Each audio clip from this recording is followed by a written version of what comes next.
새벽에 막달라 마리아와 다른 마리아가 무덤을 보려고 갔더니 큰 지진이 나며 주의 천사가 하늘로부터 내려와 돌을 굴려내고 그 위에 앉았는데 그 형상이 번개 같고 그 옷은 눈같이 희거늘 지키던 자들이 그를 무서워하여 떨며 죽은 사람과 같이 되었더라. 천사가 여자들에게 말하여 이르되 너희는 무서워하지 말라. 십자가에 못 박히신 예수를 너희가 찾는 줄을 내가 아노라. 그가 여기 계시지 않고 그가 말씀하시던 대로 살아나셨느니라. 와서 그가 누우셨던 곳을 보라. 또 빨리 가서 그의 제자들에게 이르되 그가 죽은 자 가운데서 살아나셨고 너희보다 먼저 갈릴리로 가시나니 거기서 너희가 배우리라 하라. 보라 내가 너희에게 일렀으리라 하거늘 그 여자들이 무서움과 큰 기쁨으로 빨리 무덤을 떠나 제자들에게 알리려고 다름질할세.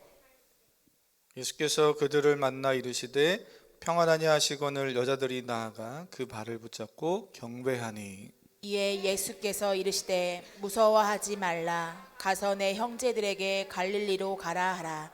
거기서 나를 보리라 하시니라. 아멘. 아멘. 네, 함께 읽은 말씀 함께 나누길 원합니다. 가슴에 손을 얹고 고백하겠습니다. 하나님은 살아계십니다.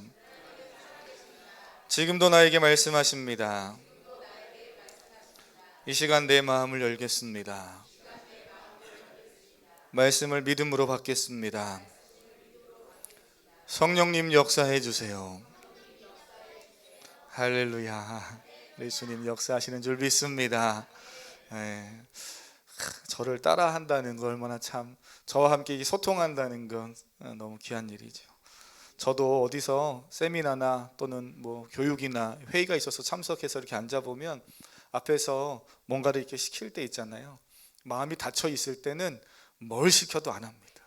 그렇죠? 저도 그래요. 목사님 저도 어디 가서 뭘 배우고 어디 가서 뭐 앉아서 뭘 들을 때 내가 막 너무 기쁘고 뭔가 기대와 사모함이 있으면 뭘 시켜도 그걸 하고 있습니다. 내가 막 이렇게 사모하고 있으니까. 근데 마음이 닫히면 뭐 먹는 거를 옆 사람에 주라고 해도 먹는 걸 주면서 내가 먹으라고 해도 그게 별로 그렇게 달갑지 않고 빨리만 끝났으면 이런 마음이 저에게도 있더라고요. 사랑하는 성도님 마음을 여시고 하나님의 말씀을 믿음으로 잘 받으시길 축복합니다. 하나님의 말씀은 생명이어서 동일하게 모든 성도님에게 다 부어지는데 마음을 여는 건 내가 조금 해야 되는 일이에요. 하나님은 우리가 마음을 열어서 주의 말씀을 붙잡기를 원하십니다. 오늘 부활절 예배 오셨는데요 정말 잘 오셨습니다. 주님의 이름으로 축복합니다. 제가 듣기 좋으라고 그냥 하는 소리가 아니에요. 늘 아예 목사님 좋은 소리 하니까 그냥 부활절 예배 잘 왔다 이렇게 말씀하시는 것이 아니라 저는 오늘 예배 참석하신 모든 성도님들을 통해서 또 모든 우리 예배하시는 분들을 통해서 부활의 주님을 만나고 예배할 수 있는 것이 정말 기쁘고 귀한 일이구나, 오늘 내가 정말 잘 왔구나, 이 사실이 깨달아지는 귀한 은혜가 부어지기를 축복합니다. 예수님을 믿고 신앙생활하는 성도들은 예수님이 나를 위해 이 땅에 오셔서 나의 죄와 연약함을 위해 죽으셨다, 이 사실에 대해서 우리가 참 많이 고백하지요. 귀합니다. 내 삶의 질고를 다 지고 예수님이 고통과 질병과 그 모든 문제를 예수님이 지고 죽으셔서 내가 이제 인생에서 자유함을 누린다. 이거 참 큰 은혜고 감사인데, 그런데 저는 이런 생각을 한편으로 해봅니다. 예수님이 십자가에서 죽으시고 끝나셨다면, 그래서 그 큰 은혜가 내게 주어졌다는 것이 너무 감사한 것은 맞는데 마음 한편에는 조금은 무거운 마음이 있을 것 같아요. 아, 날 위해 예수님이 죽으셨지, 내가 죽어야 할 그 자리에 예수님이 죽으셨네, 이 어떤 부담감이 우리 안에 엄청 클 것 같습니다. 그런데 너무나 감사하게도 우리 주님은 십자가에 우리를 위해서 죽으실 뿐만 아니라 3일 만에 부활하셔서 사망 권세를 이기시고 하나님의 말씀을 다 이루셨습니다. 그래서 그 부활에, 예수님의 그 부활은 오늘을 살아가는 구원받은 성도들에게 기쁜 소식이고 소망이고 능력입니다. 한번 고백해 보겠습니다. 예수님의 부활은 기쁜 소식이고 소망이고 능력이다. 할렐루야. 여러분의 삶 속에 예수님의 부활이 나의 삶의 기쁨이요 소망이요 능력 되십니다. 늘 선포하실 수 있기를 바랍니다. 3월 4월 동안 우리가 묵상하던 마태복음 말씀이 오늘 28장에서 이제 끝이 나죠. 지난 한 주간은 고난 주간을 보내면서 새벽에 마태복음 27장의 말씀을 우리가 순서에 따라서 쭉 봤습니다. 그 마지막 부분이 이렇게 끝을 맺고 있는데요. 한번 올라가셔서 오늘 28장 바로 위에 마태복음 27장 65절 66절 말씀을 한번 보시면 말씀이 이렇게 기록되어져 있지요. 빌라도가 이르되 너희에게 경비병이 있으니 가서 힘대로 굳게 지키라 하거늘 그들이 경비병과 함께 가서 돌을 인봉하고 무덤을 굳게 지키니라. 27장이 어떻게 끝납니까? 예수님의 죽으심 이후에 경비병들 그리고 그들이라고 되어 있는데 그들이 누굽니까? 그들이 누구예요? 이제 말씀을 보면서 우리가 이제 주일학교 아이들도 책을 보면서 공부를 할 때 이제 이런 게 중요하잖아요. 그들이 누구예요? 자, 그들이 누굽니까? 올라가서 보시면 62절에 대제사장들과 바리새인들이죠. 그들이 무덤을 이제 돌아가면서 지켰는지 다 같이 지켰는지 하여튼 지키자. 이렇게 인봉하고 지키고 있는 그런 상황으로 말씀이 끝납니다. 성경이 저자, 오늘 마태복음을 기록한 저자 마태가 왜 이런 상황을 말해주고 있는가, 왜 이런 상황을 기록하고 있는가를 좀 생각해 보셔야 돼요. 유대인들의 지도자 대제사장과 바리새인들, 서기관들, 율법사들, 예수님을 잡아 죽이려고 했던 그들의 눈엣 가시였던 예수님을 이들이 어떠한 제목으로 그 프레임을 씌워서 결국에는 십자가에 죽게 했는가 생각해 보시면 첫 번째는 신성모독입니다. 유대 사회 안에서는 신성모독이라는 프레임을 씌웠죠. 예수님은 스스로 하나님의 아들이라 한다. 신성모독이라는 프레임을 씌웠어요. 근데 그것만으로는 로마의 법정에 세워서 사형을, 십자가 처형은 아무나 당하는 것은 아니거든요. 그래서 십자가 처형을 당하게 할 수가 없기 때문에 또 어떤 프레임을 씌웁니까? 로마의 법정에서는 저는 저 사람은 예수 그리스도는 정치적으로 로마에 반역하는 반역자다. 왜요? 스스로 나는 유대인의 왕이다. 그런 그 말을 그렇게 프레임을 씌운 겁니다. 로마 황제가 있고 왕이 명백히 있는데 그가 왕이라고 하니 저는 반란을 일으킬 자입니다. 이런 프레임, 정치적 프레임을 씌운 거예요. 그래서 결국 그들이 원하는 대로 예수님은 십자가에 죽게 되지요. 자, 이런 생각을 해봅니다. 예수님이 그들의 원대로 그렇게 십자가에서 죽으셨어요. 그럼 다 됐잖아요. 굳이 왜 예수님의 시신을 안치하고 있는 그 무덤까지 찾아가서 무덤을 큰 돌로, 움직일 수 없는 큰 돌로 막아놓고 인봉하고, 그리고 거기를 또 왜 군병과 경비병들과 대상과 바리새인들이 지키고 있습니까? 왜 이렇게까지 하는 겁니까? 한번 생각해 보셨습니까? 왜 이렇게까지 하죠? 죽이면 끝났잖아요. 죽여서 실제로 예수님의 12 제자들 다 흩어졌고 또 예수님을 따르던 수많은 무리들도 다 절망한 채로 흩어졌습니다. 근데 왜 이렇게 합니까? 유대 지도자들은 사흘 만에 다시 살아나리라는 예수님의 말씀을 기억하고 있었기 때문이에요. 오히려 제자들 다 흩어지고 예수님을 따르던 무리들, 병이 났던, 기적을 경험했던 또는 놀라운 은혜를 체험했던 수많은 사람들은 다 흩어졌는데 유대 지도자들은 이 말이 계속 귀에 맴돌았고 걸렸던 거예요. 사흘 만에 다시 산다고 하는데 정말 살아나는 거 아닐까? 혹시라도 예수님을 따르던 제자들이나 무리들이 그 말을 기억해서 예수님의 무덤을 몰래 찾아와서 예수님의 시신을 훔쳐가면서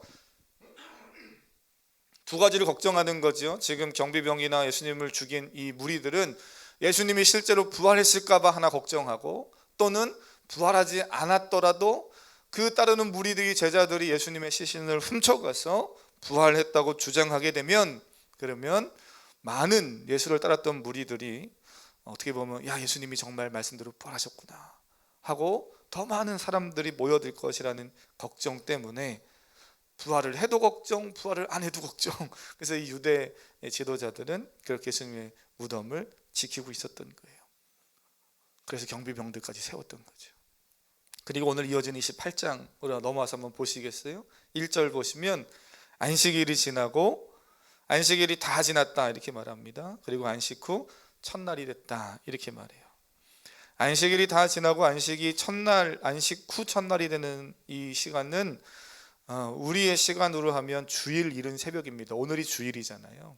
그리고 오늘 이른 새벽에, 우리는 지금 난 11시 예배를 드리지만 이른 새벽에 이제 오늘 본문을 보면 막달라 마리아와 또 다른 마리아라는 이름을 가진 또 다른 여인이 예수님의 시신을 찾으러 보러 무덤까지 갑니다. 제가 말씀을 금요일 날 드렸어요. 예수님이 십자가에 달리시고 오후 3시경, 우리 시간으로 오후 3시경에 십자가에서 이제 숨을 거두셨습니다. 그리고 유대 시간으로는 우리는 밤 12시가 돼야 날짜가 이렇게 바뀌는 전환점이 밤 12시지만 그들은 저녁 6시쯤이에요. 그러니 새벽 3시에 낮 3시에 예수님이 죽으시고, 그리고 저녁 다시 6시가 되면 이들은 이제 안식일이라는 절기를 지켜야 되는데, 안식이란 절기에는 십자가에 죽은 사람을 매달아 놓지 않습니다. 시신을 빨리 처리해요. 어떻게 처리하겠습니까? 극악무도한 죄를 진 죄인들만 십자가에 죽이는 거기 때문에 시신에 대한 처리도 그렇게 잘 해주지 않습니다. 그냥 다 마치 쓰레기 버리듯 버리는 거예요. 그러니 3시부터 6시 사이에 예수님의 시신이 그렇게 버려질 것을 너무 잘 알고 있었던 아리마대 사람 요셉이 예수님의 시신을 나에게 달라고 요구하지요. 그런 상황들이 있습니다.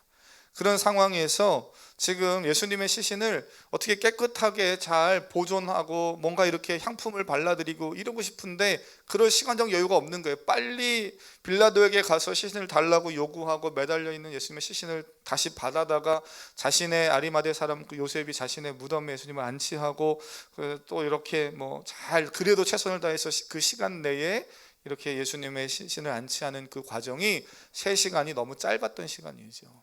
그리고 예수님을 사랑하고 예수님의 죽음을 안타깝게 여겼던 오늘 본문의 이 여인들은 예수님에게 뭔가 내가 할 수 있는, 무덤에 들어갈 수 있으면 뭐라도 할 수 있는 것을 좀 향품이라도 좀 더 발라드리고, 예수님 온몸이 십자가에 지시기 전에 채찍에 맞아 찢기시고 납덩어리 채찍에 맞으실 때는 이 살점이 다 떨어져 나가니 멀쩡한 곳이 하나도 없을 텐데 그것을 생각할 때 얼마나 그들이 예수님을 보기 위해 달려갔겠습니까?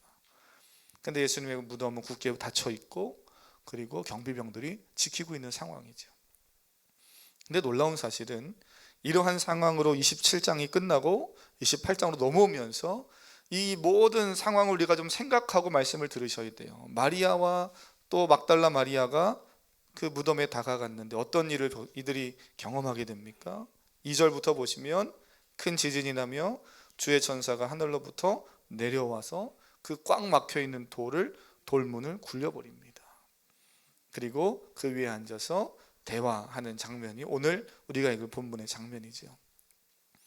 사랑하는 성도님, 제가 한 가지 질문을 좀 드려볼게요. 오늘 이 예수님의 무덤가에, 예수님의 이 빈 무덤가에 막달라 마리아와 또 마리아라는 이름, 우리로 하면 우리나라의 옛날에, 지금이야 그런 이름 잘 안 쓰지만 촌스러워서 옛날에는 철수, 영희 이런 이름이 흔한 이름이었잖아요. 마리아라는 이름도 그렇게 흔하게 많이 쓰는 이름이니까 성경에 여러 마리아가 등장합니다. 그런 이제 다른 이름을 가진 여러 마리아라는 이름을 가진 다른 사람들이 이제 이렇게 여인들이 가는 거죠.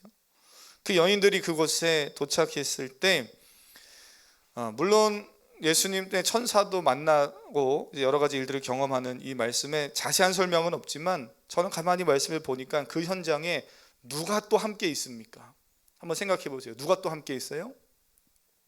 오늘 막달라 마리아와 다른 이름의 다른 또 마리아라는 이름을 가진 여인, 그 두 사람들만 예수님의 하나님의 천사를 보고 빈 무덤을 보는 게 아니에요. 누가 또 같이 볼 수밖에 없습니까?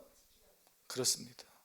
무덤을 지키던 경비병들, 그리고 대제사장들과 같이 순번을 짜고 조를 짜고 그 무덤을 지켰던 그 사람들도 거기에 있는 거죠. 그들이 안 볼 수가 없어요. 그들도 같이 볼 수밖에 없습니다. 예수님의 시신을 훔쳐가지 못하도록 지키고 있는 경비병, 유대 제사장들, 바리새인들, 그들도 분명히 이 상황을 같이 보고 있는 상황입니다. 성경은 그들에 대한 이야기들은 자세히 하고 있지 않지만 막달라 마리아 또 마리아가 가서 그 예수님의 그 빈 무덤을 보고 하늘에 임한 천사가 또 돌무덤을 굴려놓은 이런 상황들을 볼 때에는 그 현장에 이들도 같이 있는 거죠. 전혀 믿음이 안 오시는 분들이 몇 분 계시는 것 같아요. 마태복음 오늘 읽은 본문 4절과 5절 한번 보겠습니다. 한번 볼까요? 4절 한번 읽습니다. 시작. 지키던 지키던 자들이 자들이 그를 무서워하여 떨며 죽은 사람과 같이 되었더라. 아멘. 5절이요. 천사가 여자들에게 말하여 이르되 너희는 무서워하지 말라. 십자가에 못 박히신 예수를 너희가 찾는 줄을 내가 아노라. 아멘. 마태 성경 기록 마태 이 저자가 두 반응을 적어놨죠. 4절의 반응은 누구의 반응입니까? 천사를 보고 그걸 지키고 있던 경비병들의 반응이죠. 같이 있었어요. 그들도 그걸 다 보고 있는 상황입니다. 또 5절은 이제 여인들의 반응이죠. 근데 주로 여인들의 반응에 초점을 두고 기록하고 있다 보니까 우리가 성경을 보면서 막달라 마리아와 마리아만 그 무덤에서 이런 어떤 예수님의 부활의 빈 무덤을 봤다 이렇게 생각하기 쉬운데 마태는 정확히 이야기하는 거예요. 그 둘만 있지 않았다는 거예요. 그 다른 사람들도 있었다는 겁니다. 예수님의 무덤을 지키던 자들은 두려워 떨다 못해 죽은 사람처럼 사색이 되어 버렸습니다. 그랬을 것 같아요. 저 같아도 놀랬을 것 같습니다. 이러한 모습은 예수님의 부활이 예수님을 따르던 극단주의자들이나 과격단체들에 의해 조작된 것이 아님을 이야기하는 거예요. 마태가 왜 이야기를 기록하고 있습니까? 이것이 역사적 사실임을 마태는 다양한 방법으로 이야기해 주는데요. 만약 오늘처럼 예배하고 있는 우리 성도님들, 믿음 좋은 그리스도인들만 그걸 봤다더라. 그러면 충분히 그래 너희들끼리만 본 거니까 너희들끼리 이야기지 이렇게 얘기할 수 있어요. 그러나 그 현장에 명백하게 누가 있습니까? 예수님을 죽이고 예수님을 이렇게 지금 시신을 지키고 있는 경비병들, 그리고 심지어는 그 일에 가장 앞장섰던 대제사장이나 바리새인들 같은 사람들도 있었던 거예요. 그러니 단순히 너희들끼리만의 이야기지 이렇게 치부할 수 없는 사실을 오늘 본문에서 성경은 이야기해 줍니다. 예수님이 부활했다고 조작할지도 모른다는 생각에 무덤을 지키던 그 무리들, 경비병이나 또는 그 현장에 있었던 또는 바리새인이나 대제사장 그 누가 됐든지 그들은요 오히려 예수님의 십자가 사건과 3일 후의 부활 사건이 거짓이나 신화나 조작이 아닌 분명한 역사적 사실임을 그들은 드러내고 싶지 않은데 어쩔 수 없이 드러내고 있어요. 한번 보시겠어요? 11절, 오늘 10절까지 읽었지만 내려가서 11절 보시면 이렇게 마태는 기록을 이어갑니다. 11절 함께 읽습니다. 시작. 여자들이 갈 때 경비병 중 몇이 성에 들어가 모든 된 일을 대제사장에게 알리니. 그렇습니다. 지금 오늘 저는 이 말씀이 너무 재밌어요. 마태는 예수님의 부활 현장에 예수님을 반대하고 죽이는 일에 최전선에 있었던 자들이었고 오히려 예수님의 부활을 조작으로 만들까 봐 경계심을 가지고 무덤을 지키던 자들이 오히려 이 사실을 다 보고 현장에 있어서 누구에게 달려갑니까? 자신과 같은 부류의 사람들에게 달려가는 거예요. 대제사장에게 달려가서 지금 이런 일이 벌어졌습니다. 천사가 내려왔고 지금 그 돌문은 웬만한 장정이 밀어도 밀 수 없는 건데 그걸 밀어냈고 그 무덤은 비었고 예수님은 부활하셨습니다 하는 이야기를 여인들과 대화하는 그 모든 이야기 10절까지의 이야기들을 다 보고 들은 거예요. 옆에서 사색이 돼서. 오늘 본문에는 여인들에게 초점이 되어져 있지만 그래서 그 모든 걸 다 듣고 보던 그 경비병들이 달려가서 대제사장에게 이야기하는 겁니다. 큰일 났습니다. 예수님이 실제로 부활했습니다. 난리가 났습니다. 이렇게 되는 거죠. 여자들이 돌아간 후에 그것을 지키고 있던 경비병들은 그 일어난 모든 일의 전말을 말해주잖아요. 다르게 표현하면 그 현장의 사건을 그대로 증언을 하고 있는 겁니다. 그들의 의도와 그들의 생각과는 상관없이 예수님의 부활을 증언하는 증인으로서의 역할을 예수님의 제자나 예수님을 따랐던 무리들이 아닌 심지어 예수님을 핍박하고 죽였던 그들도 할 수밖에 없는 상황을 마태는 기록하면서 이것은 역사적인 사실임을 또한 이렇게 이야기를 하고 있죠. 그러니까 너희들끼리만 예수님 믿는 사람들끼리만 그냥 우리끼리 좋다고 부활이라고 말하는 것이 아니라 이건 이미 역사적으로 믿지 않는 사람들도 다 봤던 일이라는 거예요. 예수님의 오심, 복음 전하심, 십자가의 죽으심, 예수님을 믿지 않는 박해하는 자들도 다 본 거죠. 예수님은 예수 그리스도를 역사적으로 부정한다면 역사 자체를 다시 써야 될 일이 너무 많습니다. 그래서 예수님 자체를 부정할 수 없어요. 그러니까는 또 어떤 이단들이 생깁니까? 예수님의 오심과 사역, 그냥 성인으로서 4대 군자로서 그냥 그거는 인정해 줄 수 있는데 부활은 인정할 수 없다라는 주장을 하는 사람들이 있잖아요. 그러나 그 부활도 우리들만의 이야기가 아니라 마태는 명확하게 그 현장에 있는 사람들이 보고 명백하게 알고 있는 사실이다 이야기합니다. 사랑하는 성도님, 예수님이 인간의 죄의 문제, 죽음의 문제를 해결하시기 위해서 친히 이 땅에 인간의 몸을 입고 오셨고요, 오늘 저와 여러분의 죄를 위해서 피 흘려 죽으셨고 말씀하신 대로 3일 만에 부활하신 줄 믿습니다. 이 일이 인류 역사 속에서 하나님의 큰 계획 가운데 이루어진 역사적인 사실이지요. 유대 지도자들이 막으려고 한다고 해서 막을 수 있는 일도 아니었고요, 부활을 믿을 수 없다고 내가 믿지 않겠다고 해서 없었던 일이 될 수도 없는 역사적 진실입니다. 저는 오늘 그 이야기를 좀 하려고 하는 거예요.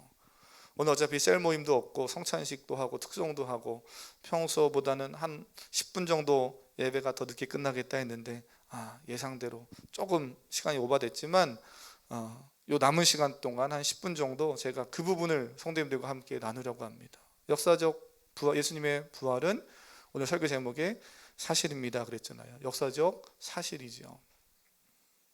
이 시간 예배하는 성도님들 중에 예수님의 부활이 확실히 믿어지는 분들 있을 겁니다. 또는 교회 나오고 신앙생활하고 있지만 여전히 믿어지지 않거나 믿기는 믿는데 반반 애매하게 믿는 분들도 있을 수 있을 거예요. 우리 주일학교 아이들, 또 특별히 10대를 살아가는 중학교, 고등학교 청년들은 어쩌면 예수님의 부활, 내가 오랫동안 교회 다녔고 부모님이 다 신앙생활해서 교회는 나오고 있지만 부활이 그냥 그렇게 썩 가깝게 믿어지지는 않는다고 생각하는 사람도 있을 수 있습니다. 그래서 이 시간 먼저 축복합니다. 예수님의 부활과 예수님의 오심과 나를 위해 죽으시고 고난당하시고 부활하신 그 예수님이 이런 자세한 설명이나 논리적으로 무슨 철학적으로 과학적으로 증명되지 않아도 나는 성경을 읽으면서 이 말씀이 와닿고 믿어집니다 하는 분들 계시다면 그 믿음대로 그냥 잘 믿으시면 됩니다. 할렐루야. 축복합니다. 귀한 일입니다. 성경을 아무리 들이대고 밤새 읽으면서 믿으라고 해도 믿어져야 믿는 거예요. 하나님이 믿음을 주시고 성령 하나님이 내게 깨달음을 주셔서 믿어질 때 믿는 것이지, 어떤 사람이 설명을 잘했다고 믿어지는 것이면 저보다 더 좋은 교수님이 와서 하는 설교나 강의를 매번 들으시면 됩니다. 그러면 그 가운데 그런 거지 할 수 있겠지요. 그러나 성도의 생활, 구원받는 것, 성도가 되고 또 믿음으로 살아간다는 것은요, 성령 하나님이 내게 믿음을 주셔야 되는 거예요. 오늘 제가 이렇게 길게 오늘 설명하고 설교하는 이 내용을 나는 안 들어도 그냥 믿는데 목사님 왜 이런 얘기를 또 하시지? 그런 분은 정말 감사합니다. 하나님의 은혜인 줄 아시고 그냥 잘 믿으시면 돼요. 그 대신 잘 믿는다는 게 그냥 무턱대고 믿는 게 아니라, 그래서 이단들이 내가 예수다 해도 거기에 막 따라가는 게 아니라 성경을 이제부터는 잘 보면서 정말 예수님이 뭘 말씀하시는지, 부활의 주님이 우리 보고 어떻게 살라고 하시는지 이런 것들을 잘 말씀을 통해서 알아가시고 삶에서 적용하면서 신앙생활 하시면 돼요. 그런데 혹이라도 부활이 믿어지지 않는 분이 계시다면, 신앙생활을 하고 있지만 여전히 부활이 반반으로만 믿어지는 그런 성도님들 계시다면, 오늘 역사적 사실로 부활이 얼마나 중요한 일인가. 물론 정말 긴 이야기지만 짧게 이야기하는 가운데 그래도 깨달아지고 또 이해되어지고 믿어지는 은혜가 있기를 저는 주님의 이름으로 간절히 기도합니다. 축복합니다. 인류 역사에 있어서 무엇이 있느냐라는 질문은 참 오래된 논쟁입니다. 고대 사회부터요, 존재론에 대한 이야기들이 있어 왔지요. 무엇이 있는가 없는가, 컵이 있는가 없는가, 이걸 왜 있다고 말하는가, 왜 없다고 말할 수 있는가, 이런 것들을 있다고 하면 왜 있다고 말하고 없다면 왜 없다고 말해야 되는가, 존재론에 대한 이야기. 그 존재론을 넘어서 그 존재하는 것을 우리는 어떻게 인식하고 있는가에 대한 인식론, 이런 것들로 고대 사회부터 인간들은 계속 고민했어요. 우리는 있다 없다라는 표현을 너무 쉽게 평소에 하고 있어서 별로 중요하지 않게 생각할지 몰라도 철학자들이나 이런 것들을 고민하는 사람들은 고민이 많습니다. 주일학교 아이들 쉽게 말할 거예요. 여기에 컵이 있습니까? 컵이 있어요? 있지요. 마스크를 쓰고 있어서 고개를 끄덕였어요. 있지요. 성도님 여기 제가 있습니까? 제가 없다고 하시면 이상합니다. 제가 여기 있지요. 제가 여기 있잖아요. 성도님은 지금 그 자리에 앉아 계십니까? 예, 우리가 뭔가 있다, 존재한다, 사실이다 라고 말할 때는 있다는 얘기를 하지요. 또는 없으면 없다라고 이야기하고요. 없다고 하지 않고 저를 있다고 말하는 근거는 뭡니까? 그냥 여러분의 생각대로 한번 스스로 한번 답을 속으로 해보세요. 여러분이 제가 여기 있다고 말하는 근거는 뭐고, 여러분이 지금 그 자리에 앉아서 존재하고 있다라고 말하는 그 이유는 뭡니까? 그렇습니다. 왜? 눈에 보이니까요. 우리 초등학교 아이들도 그렇게 얘기할 거예요. 목사님, 눈에 보이지 않습니까? 오늘 제가 보니까 그렇습니다. 오늘 두 분 박경선 우리 귀한 성도님 하나님께서 은혜를 많이 주시고, 박혜경 귀한 성도님 은혜를 많이 주실 줄 믿어요. 할렐루야. 그러잖아요. 내게 하나님이 너는 거기 있다라고 신비한 음성이 들려서 내가 있는 게 아니라 제가 눈에 보이잖아요. 보이는 것만이 아니라 또 뭐가 가능합니까? 만질 수도 있고, 그죠? 만졌을 때 있어요. 옆에 있는 사람 만져보세요. 이렇게 한번 어깨를 툭툭 쳐보세요. 존재합니까? 존재하잖아요. 보이기도 하고 툭툭 만져보니까 있어요. 존재하는 거예요. 근데 이렇게 말할 수 있죠. 그럼 눈에 보이고 손으로 만져지는 건 다 있는 것이고 그러지 않으면 없는 겁니까? 또 아니라고 말할 거예요. 왜요? 우리가 이미 알고 있죠. 사랑, 기쁨, 심지어 슬픔, 분노 있습니까? 없습니까? 있어요. 눈으로 안 보이는데, 만져지지 않는데 있습니다. 어떤 거는 보이지 않아도 있다고 말해요. 그리고 심지어 그것을 있다고 믿습니다. 제가 자녀를 사랑한다고 말만 하는 것이 아니라 저는 자녀를 사랑한다고 믿고 또 그렇게 말하는 것을 제 자녀가 듣고 알고 또 우리 부모는 나를 사랑해라고 믿었으면 좋겠어요. 할렐루야. 제가 여러분을 사랑한다라고 말하는 것을 여러분이 듣고 그냥 목사님 뻥이야 그냥 하는 말이지, 이게 아니라 목사님 정말 날 사랑해서 교회를 위해서 하나님 나라를 위해서 기도하셔, 그게 믿어지는 것은요 보이지 않는 거잖아요. 믿는 거죠. 저도 우리 권사님들이 새벽마다 집사님들이 저를 위해서 교회를 위해서 다음 세대 아이들을 위해서 기도하는 줄 믿습니다. 안 하시는데 그게 아니라 하시는 줄 알고 저도 믿어요. 믿는다는 건 보이고 보이지 않고와 또 상관이 없잖아요. 그래서 이게 참 재미있는 이야기인데요. 어떤 대상이나 존재 또는 사건이 있다고 말할 때 물론 여러 가지 증거를 이야기해야 되겠지만 그냥 시간상 일단 과학적으로 증명되고 검증될 수 있는 것을 우리는 사실이라고 말해요. 아까 말했듯이 제가 여기 눈에 보이고 만져지는 거 증명할 수 있는 일이죠. 그러나 기쁨이나 어떤 슬픔이나 사랑같이 과학적으로 검증하거나 수치를 계량하거나 점검해서 증명할 수 없는, 검증할 수 없는 영역들도 있어요. 근데 그런 것들도 우리는 어떻게 합니까? 있다라고 말하지요. 그리고 있는 사실을 믿습니다. 우리는 이래서 무엇이 존재한다라고 이야기할 때 역사적 사실 같은 경우를 그렇게 판단하지요. 그것이 실제로 있는 것이다라고 이야기할 때요. 역사적 사실은 과학적으로 검증하거나 뭔가 이렇게 수치나 어떤 검증의 과정을 거쳐서 믿는 것이 아니라 이거 우리는 역사적인 이 사실을 어떻게 믿습니까? 보이지 않아도 믿고 있잖아요. 믿는데 몇 가지 조건들이 필요해요. 그것이 충족이 되면 그 역사를, 그 지난날의 일들을 사실이라고 우리는 믿습니다. 역사는 그런데 시간의 흐름 속에서 흘러가는 거죠. 한 번 흘러가면 그것이 다시 반복되지 않아요. 그잖아요. 시간을 되돌릴 수 없죠. 타임머신을 타지 않는 이상은 돌아갈 수 없잖아요. 그래서 역사는 흘러가는 겁니다.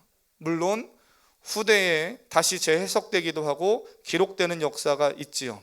그 역사적 사실은 그러나 어쨌든 분명한 건 시간을 따라 흘러서 한번 가면 다시 그 시점으로 돌아갈 수 없다는 거예요.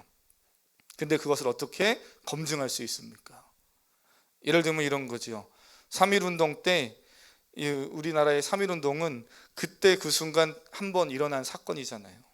혹이라도 우리나라에 그런 일이 또 일어나면 안 되지만 다른 나라의 식민 지배를 받게 돼서 우리가 또다시 3.1운동을 기억하고 3.1절에 3월 1일에 독립을 외치자 해서 3.1운동을 또 했어도 그 3.1운동은 1919년의 3.1운동과는 같은 3.1운동일 수가 없는 거죠. 역사는 그런 거예요. 다시 되돌아가서 똑같은 거를 또 하는 게 아니잖아요. 똑같은 형태를 다시 반복할 수는 있어도 그래도 또 새로운 역사입니다. 그날의 일을 증언하는 사람들, 그 자료들이 있기 때문에 우리는 1919년 우리 민족에게 일어난 역사적 사실을 사실이라고 받아들이는 거예요. 목사님, 그거 조작된 거 아닙니까? 대한민국 사람인데 그걸 조작됐다고 믿는 사람 없을 거예요. 그죠? 조작할 수 있잖아요. 요즘 기술이 좋아져서. 조작된 거 아닙니까? 그 현장에 나는 없었기 때문에 나는 믿을 수 없습니다 라고 말하는 분들을 위해서 역사적 사실이 사실인가 아닌가를 확인하는 여러 가지 방법 중에 한 가지를 말씀을 드리면, 다름 아닌 역사적 사실이 실제로 있었던 일이 아니라 오히려 반대로 생각하는 것이죠. 없었던 일이다, 거짓이다라고 생각해 보는 겁니다. 실제로 그렇게 해보는 거죠. 그렇게 했을 때 풀리는 일보다 풀어야 할 일들이 더 많다면 굳이 역사적 사실이 아니라고 그렇게 반박할 필요가 없는 거죠. 뭐 단순히 말하면 이런 거 아닙니까? 제가 여기 명백하게 있는데 저를 없다라고 말하고 그걸 주장하고 그걸 믿게 하려면 제가 여기서 있다는 것을 설명하는 것보다 없는 것을 설명하는 게 더 어려울 겁니다. 그죠? 같이 함께 찬양도 했고, 그죠? 눈에도 봤던 사람들이 있고, 심지어 우리 교회 성도님이 아닌데도 오늘 예배 와서 예배하고 또 말씀을 들었던 여러 번 들었던 성도님들이 있잖아요. 그분들이 볼 때는 제가 명백하게 있었던 사람이죠. 없다라고 말하는 거면 제가 있었다는 것을 반박해 줘야 돼요. 그게 더 어렵습니다. 2023년 부활절 주일 예배, 저와 함께 예배하고 있다는 것, 이것은 사실이죠. 훗날 10년, 20년 또는 100년이 지나서 그 현장에 나 없었는데요, 목사님 저 그때는 없었어서 목사님이 은평광흥교회 담임으로 있었던 그 시간을 저는 인정할 수 없고 부정합니다, 그렇게 말하지 못할 겁니다. 왜요? 그렇게 말하려면 제가 여기 있었고 성도님들이 거기 있었던 이 모든 시간들을 다 없었던 시간으로 명확하게 이해할 수 있도록 반박을 해줘야 돼요. 근데 그게 더 어렵지요. 그냥 있었다고 말하는 게 훨씬 쉽습니다. 부활도 그렇습니다. 예수님이 부활하셨다는 역사적 사실이 복잡한 이성의 작업이나 과학의 검증 절차를 거치지 않더라도 그냥 믿어지고 또 믿어지는 대로 지금까지 신앙생활 하신 분들, 성령 하나님의 인도하심 따라 신앙생활 잘하시면 된다고 제가 말씀드렸죠. 그런데 그러지 않은 분들이 계시다면 예수님의 오심과 죽으심, 부활, 더 나아가서 부활을 증거하며 세워진 초대교회의 모든 역사들, 신약 성경의 내용들, 이것을 다 반박을 하셔야 될 거예요. 왜요? 이건 우리들끼리만 보는 게 아니고요, 이미 인류 역사 속에 초대교회가 존재했고 역사에 있었던 모든 사실들이 인류 역사 속에 다 지금 남아서 우리가 가서 보잖아요. 성지순례만 갑니까? 성지순례 안 가는 그냥 유럽 여행 가는 분들도 가보면 다 여기는 그때 당시에 어떤 일이 있었던 것이고 기독교가 어떤 일이 있었던 것이고 다 이야기되는 장소를 가서 보셔요. 믿든 믿지 않든 사실이라는 거죠. 그 이야기가 성경에 다 기록되어져 있었던 이야기를 베이스로 하고 있습니다. 그럼 성경을 다 뒤집어야 됩니까? 역사를 다 뒤집어야 됩니까? 불가능한 일이에요. 성경에 기록되어 있는 이 이야기를 오히려 예수님의 부활을 부정하는 것보다 차라리 이성적으로 믿고 받아들이는 것이 역사를 이해하는 데도 훨씬 쉽고 또 우리가 모든 것을 이해하는 데 훨씬 더 수월합니다. 오늘 본문으로 돌아가면 마태는 부활의 새벽에 예수님의 빈 무덤을 본 사람들을 누구라고 합니까? 막달라 마리아, 그리고 다른 또 마리아라는 여인입니다. 이게 중요해요. 여인들은 예수님의 빈 무덤을 보고 달려가서 예수님이 부활하셨다는 사실을 증언하는데, 당시의 여인들은 법정에서 증인으로 채택되어서요, 증언을 할 만한 자격이 없었습니다. 우리 여성분들 많으신데요, 열받는 일이지요. 그러나 그 시대는 그랬어요. 그 시대에는 여성의 인권이 또는 그들의 어떤 권위가 요즘 같은 현대 사회와 동일하지 않죠. 그래서 법정의 증인으로서 증언해도 인정되지 않았던 시대입니다. 그럼 생각해 보세요. 마태가 성경을 기록하면서 예수님의 부활을 지금 기록하고 있잖아요. 근데 만약 부활이 거짓인데 진짜처럼 쓰고 싶다면 누구의 증언을 넣어야 됩니까? 한 가지 분명한 건 여성의 증언은 넣으면 안 돼요. 왜요? 거짓이라면 그럴싸하게 보여야 되니까 그럴 만한 사람들의 증언을 넣어야 되는 거죠. 근데 왜 그것을 잘 알고 있었던 마태가 여성을 증언자로 증인으로 오늘 본문에 기록하고 있습니까? 굳이 사실이기 때문에 바꿀 필요가 없는 거예요. 꾸밀 필요가 없고 과장할 필요가 없었기 때문에 있는 그대로를 그냥 기록하고 있는 겁니다. 또 다른 사람들이 있었지요. 아까 누가 있었다고 그랬습니까? 경비병들이 있었어요. 이 경비병들은 예수님에 대해서 허위 사실을 유포하거나 예수님에게 불리한 증언을 해야 하는 위치에 있는 사람들입니다. 그런데 오히려 그들의 입을 통해서 예수님이 부활하셨다는 사실을 증언해야 돼요. 이것이 성경의 놀라운 아이러니죠. 역설입니다. 그들은 예수님의 부활 소식을 듣고 대제사장에게 그대로 이야기하고 있습니다. 이런 것들을 어떻게 다 없었다고 말할 수 있습니까? 그걸 다시 다 설명하기가 더 어려워요. 부활의 주님을 만난 여성들은 오늘 본문의 8절로 내려가 보면 큰 기쁨을 품고 제자들을 향해 달려갑니다. 비록 부활이라는 과학적으로 이성의 이성으로는 이해되지 않는 그런 상황을 마주했기 때문에 두려움이 있었어요. 얼마나 두려웠겠습니까? 두려움과 떨림이 있었어요. 그래서 8절은 표현하기를 그 여자들이 무서움과, 그런데 무서움이 극대되고 있는 것이 아니고요, 그 무서움 중과 두려움 중에도 큰 기쁨을 가지고 달려갑니다. 왜요? 예수님이 살아나셨다는 부활의 그 기쁜 소식을 전해주고 싶었기 때문이죠. 사랑하는 성도님, 말씀을 이렇게 마치려고 해요. 오늘 우리는 부활 이후의 삶을 살고 있잖아요. 우리가 살고 있는 이 시대는 여러모로 혼란과 혼동의 시대입니다. 요즘처럼 삶의 기쁨과 소망이 무너진 그런 시대 속에서 부활의 주님을 만난 성도들이 기쁨으로 달려갔던 것처럼 우리도 기쁨으로 그 부활의 소식을 가지고 일주일의 삶으로, 우리의 남은 삶으로, 현장으로 달려가야 하는 거죠.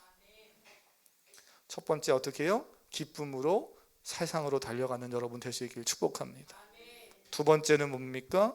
그 십자가에 죽었던, 예수님이 십자가에 죽었다는 이 소식에 예수님의 모든 제자와 예수님을 따랐던 사람들은 다 절망하고 상실하고 소망을 상실한 채로 그들은 그렇게 각자의 삶으로 다 흩어졌습니다.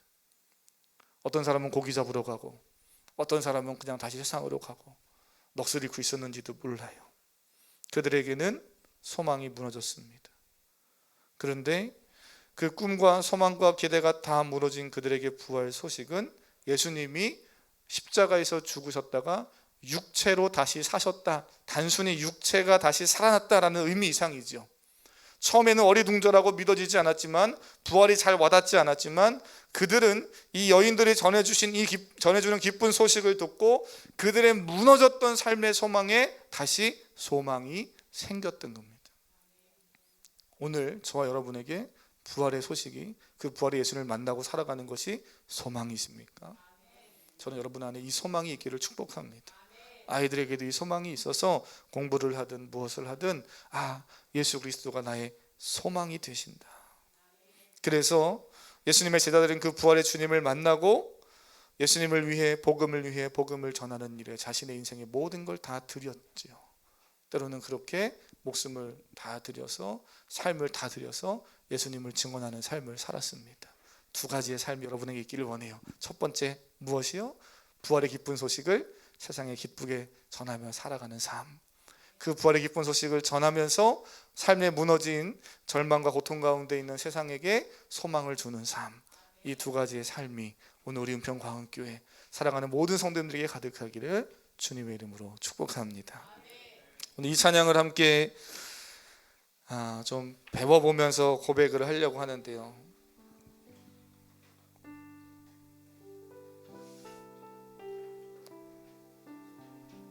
그렇게 어렵지 않아서요, 금방 따라하실 것 같습니다.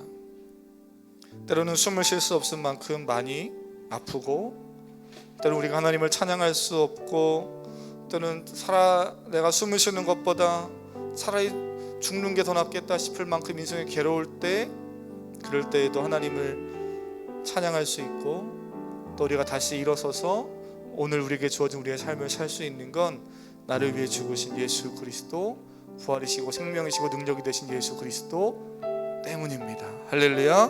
함께 이 찬양 고백해 보겠습니다. 숨을 쉴 수 없을 만큼 많이 아픈데 내가 노래할 수 있는 건 예수님 때문에 살아있는 것보다 죽음이 아름다울 만큼 지쳐도 일어설 수 있는 건 예수님 때문에 예수님 때문에 예수님 때문에 그 사랑 때문에 날 위해 죽으신 십자가 때문에 예수님 때문에 그 사랑 때문에 지금도 날 위한 그 기도 때문에 우리 처음부터 숨을 쉴 수 없을 만큼 많이 아픈데 내가 노래할 수 있는 건 예수님 때문에 살아있는 것보다 죽음이 아름다울 만큼 지쳐도 일어설 수 있는 건 예수님 때문에 우리 믿음으로 예수님 때문에 예수님 때문에 그 사랑 때문에 날 위해 죽으신 십자가 때문에 예수님 때문에 그 사랑 때문에 지금도 날 위한 그 기도 우리 한 번 더 예수님 때문에 예수님 때문에 그 사랑 때문에 날 위해 죽으신 십자가 때문에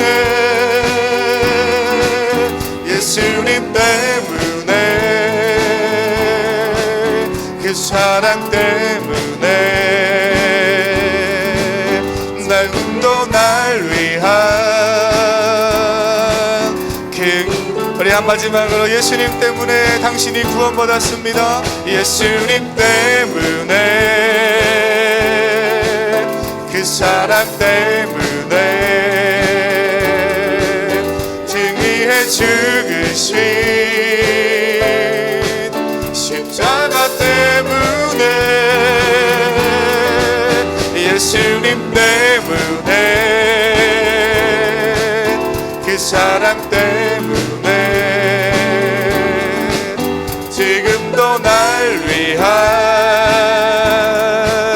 그 기도 할렐루야. 마지막으로 한 번만 더 예수님 때문에 예수님 때문에 그 사랑 때문에 그 사랑 때문에 날 위해 죽으신 십자가 때문에 예수님 때문에 그 사랑 때문에 지금도 날 위한 그 기도 때문에 우리 이 시간 기도하고 마치길 원하는데요. 예수님 때문에 오늘 내가 그 예수님의 은혜와 하나님의 놀라운 사랑에 하나님 구원받고 하나님의 자녀가 됐습니다. 그 부활의 기쁨과 능력을 가지고 살아가길 원합니다. 우리 주여 한번 부르고 기도하겠습니다. 주여!